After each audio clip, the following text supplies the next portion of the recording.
À la question quel est votre super-héros préféré, Spider-Man arrive presque toujours en tête des sondages. Après avoir parlé de Batman, l'une des figures de proue de chez DC Comics, il est temps d'aborder le cas de l'un des super-héros les plus populaires de chez Marvel. Spider-Man, c'est l'un des héros qui a le plus fait rêver les jeunes lecteurs de comics.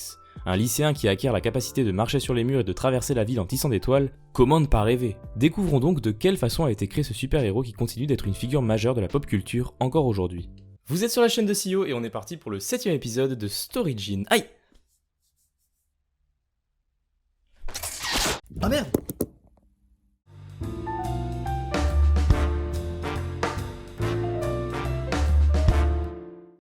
La légende raconte qu'on doit la création de Spider-Man à une mouche. Stan Lee a lui-même dit en interview ne pas être sûr si son souvenir était réel ou non, mais l'histoire est la suivante. En 1962, à la suite du succès des 4 Fantastiques, Stan Lee cherche pour Marvel une idée d'un nouveau super-héros auquel les adolescents pourraient s'identifier, et alors qu'il réfléchit d'abord à quel pouvoir donner à son héros, une mouche vole autour de lui. En voyant la mouche se poser et grimper le long du mur à côté de lui, il se dit qu'un humain qui serait capable de faire ça serait trop stylé!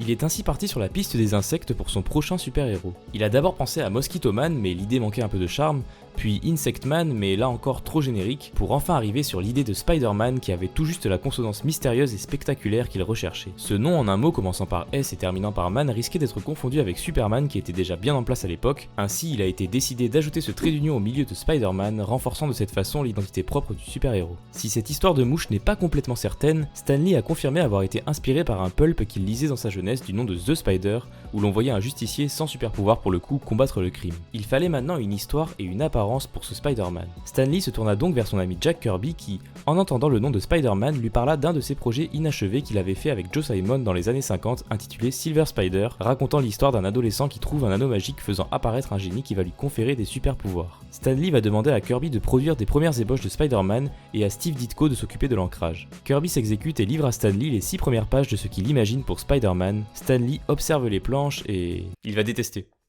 Y a pas de blague, hein. Ça n'est à ce moment-là tout simplement pas ce qu'il a en tête pour son personnage, les ébauches de Kirby étant trop héroïques par rapport à la vision de Stan. Ce dernier va donc se tourner vers Steve Ditko qui, à son tour, s'adonne à l'exercice et va finalement proposer un design qui convaincra Stan Lee. Une des choses que Ditko a travaillé en priorité était le costume et donc l'apparence de ce fameux Spider-Man. Il s'est par exemple dit que le pouvoir d'adhérence permettait d'éviter d'encombrer le costume de chaussures ou de bottes. Il a fait le choix d'un appareil tireur de toile discrètement caché au poignet plutôt que d'autres alternatives. Il avait par exemple pensé à un pistolet tireur de toile mais qui rajoutait donc un holster au costume du personnage. Il a eu au début des doutes sur le fait de cacher le visage du super-héros, choix qu'il avait fait dans le but de ne pas laisser apparaître un visage de jeune garçon, ce qui aurait pu rendre le héros un peu moins impressionnant. Stan Lee sera finalement satisfait de ce choix, justifiant que le visage masqué ajoute même un certain mystère au personnage. Bon, ça marche pas forcément avec tous les masques.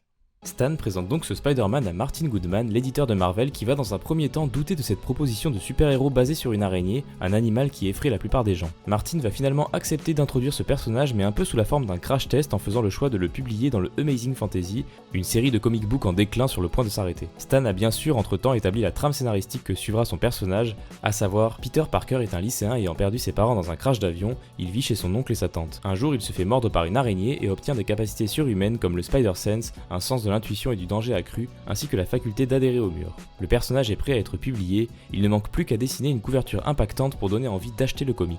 Le putaclic de l'époque. Steve Ditko réalise donc cette couverture et la propose à Stan Lee qui va la détester. Ah, il est relou le Stan, hein. Il reprochera une pose peu charismatique et qui ne montre pas le héros comme il le souhaite. Jack Kirby se verra donc confier cette couverture et sa proposition sera retenue, elle restera l'une de ses seules contributions concrètes à la création de Spider-Man. Le numéro 15 du Amazing Fantasy qui introduit Spider-Man sort alors en août 1962 et se placera rapidement comme l'un des comic books les plus vendus de l'époque. L'éditeur de Marvel, Martin Goodman, surpris de ce résultat, décidera de lancer sans tarder une série de comics dédiée directement à Spider-Man et c'est ainsi qu'en mars 1963 paraîtra le premier numéro de The Amazing Spider-Man qui connaîtra également un franc succès. Et ce succès ne s'affaiblira jamais vraiment comme en témoignent les importants blockbusters qui mettent encore Spider-Man sur le devant de la scène. Si aujourd'hui on affirme avec évidence que les deux créateurs de Spider-Man sont uniquement Stan Lee et Steve Ditko, il est en réalité compliqué de savoir à quel point le personnage est inspiré des précédents travaux de Jack Kirby et Joe Simon, notamment Silver Spider qu'on a déjà évoqué, mais aussi le comic book The Fly créé par Joe Simon qui rappelle étrangement l'anecdote de la mouche que Stan Lee adorait placer en interview. Stan Lee sera d'ailleurs pendant longtemps bien plus considéré comme le plus grand contributeur à la création de Spider-Man, mais il rendra un certain mérite à Ditko en interview, en précisant que Ditko ayant fait le costume et donc l'apparence du personnage, on lui doit en grande partie son succès, d'autant plus que l'idée de masquer le visage de Peter Parker a sûrement permis à un maximum de gens de s'identifier au super-héros. Pour terminer, voici quelques faits insolites et infos complémentaires sur Spider-Man. En 1970, l'administration américaine du département de la santé et de l'éducation demanda à Stan Lee de choisir un de ses comic books pour faire passer un message de prévention contre les drogues. Stan Lee a donc choisi The Amazing Spider-Man et a sorti une histoire où Spider-Man arrive à battre le bouffon vert en lui révélant que son fils a une addiction aux drogues. La Comics Code Authority, une organisation de régulation du contenu des comics, ne donna pas son sceau d'approbation à cette histoire à cause de la présence de drogue. Marvel décida de quand même la publier sans le sceau du Comics Code et ce numéro de Spider-Man connut un tel succès que la CCA fit une révision de son règlement par la suite.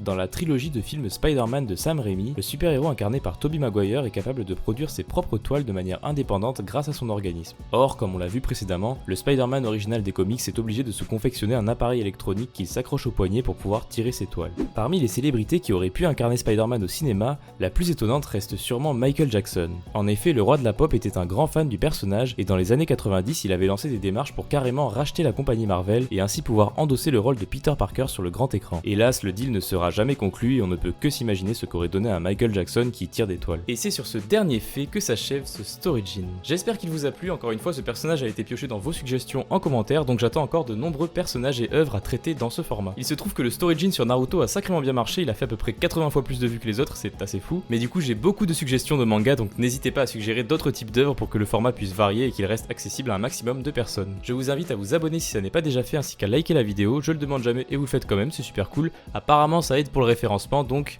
continuez comme ça fait plaisir. Sur ce, c'était Sio, ciao, à la prochaine.